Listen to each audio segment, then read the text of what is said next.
In our top stories today, the United States and Germany are in a new dispute over the latest disclosure about the so-called metadata exchange between spy networks of the two countries. Germany's intelligence agency, the NBD, has admitted it passed on, the BND rather, has admitted it passed on massive amounts of phone information to the U.S. National Security Agency. However, it denies that the data were used by the U.S. in its assassination drone attacks in Afghanistan and Pakistan. A minister responsible for the BND says intelligence agencies in the US and the UK both had given written assurances that they were abiding by German law. Just a few days ago, a German daily cited documents that it said it had received from whistleblower Edward Snowden.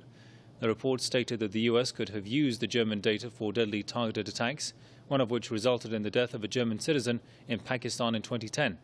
Many German officials are asking the country's intelligence agency for explanations. Let's put this into context now and talk to Dr. Webster Griffin Tarpley, investigative journalist from Washington. Welcome to the program. So, Dr. Tarpley, the German intelligence agency has been criticized for sending large quantities of mobile phone metadata to the NSA and the GCHQ in London. I mean, if correct, how legal is this? Well, there's every reason to conclude that this is illegal under current German law. Right? We're talking about the Federal Intelligence Agency in Pullach in Bavaria, the BND, and they are, of course, a very active partner of the National Security Agency here in the United States and of the GCHQ at Cheltenham in Great Britain. So they're all eagerly spying on their own populations. Now, if the illegality comes if the information is then sent to the U.S., to the Pentagon or to the CIA, and is then used to carry out extrajudicial murders in other parts of the world, that is probably a crime then under German law.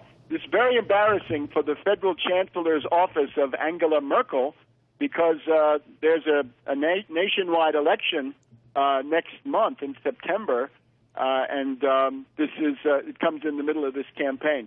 Let me also point out that the BND, along with other European agencies, the BND and the French and some others, were hypocritically claiming to be shocked that the NSA was spying on them, whereas, of course, everybody knows that these European agencies have been partners with the U.S. going back decades, right?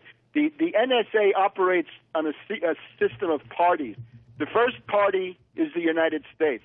The second party are the English-speaking countries, the so-called echelon group. That would be the United States, United Kingdom, Canada, Australia, New Zealand. Those are the second parties. Then come the third parties. The third parties are France, Germany, and some other Europeans. And they keep going with fourth parties and fifth parties and so on down the line. Snowden has told us absolutely nothing new about the actual programs that are going on, right? The Echelon program was known about in the late 1990s. It was the object of hearings. There was Trailblazer. The warrantless wiretaps were exposed by James Risen of the New York Times back in 2005. The only thing that Snowden has added are certain code names, the Tempora code name, the Prism code name, and the X keystroke code name. So we've learned a little bit more about the internal naming of these things, but the fact of their existence was known for many, many years. The Europeans knew all about it. Indeed. And, Doctor, I mean, with the current precedence and trend, if you will, that the United States has set for surveillance, I mean, what lies ahead for the future of both intelligence services and the trust and confidence that the people should have in their intelligence apparatus? Well, the trust and confidence, I think, for many is long gone. So one could hope for a vigorous reform agenda, which would include bridling some of this stuff.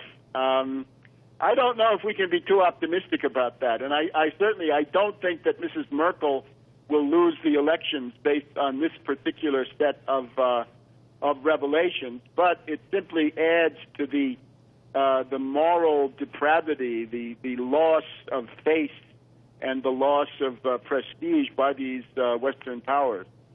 And of course, one question still remains in the mind of many people. I mean, with all this intelligence going on around the world, I mean, has the world become a safer place?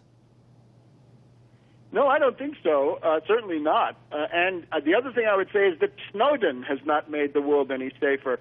As I said before, Snowden really told us nothing new except 2 or 3 code names and a few other things so far. But he has succeeded in blowing up the Putin-Obama summit. There were some who thought that if Putin could get Obama in the same room, he'd be able to convince Obama, arm twist him, into pulling away from the death squads in Syria, the terrorist attack on the Assad government. But thanks to Snowden, that's not going to happen. It would have been very hard for the U.S. side to call off a summit with Putin over Syria. But using the Snowden business, it is possible to do that, and that is what Susan Rice, who is now running the White House, Susan Rice has decided that Obama will not talk to Putin. And I think on the whole, that's a loss. Indeed. Well, we'll leave it there for the time being. Many thanks to Dr. Webster Griffin Tarpley, investigative journalist from Washington. As always, thanks for your time there, sir.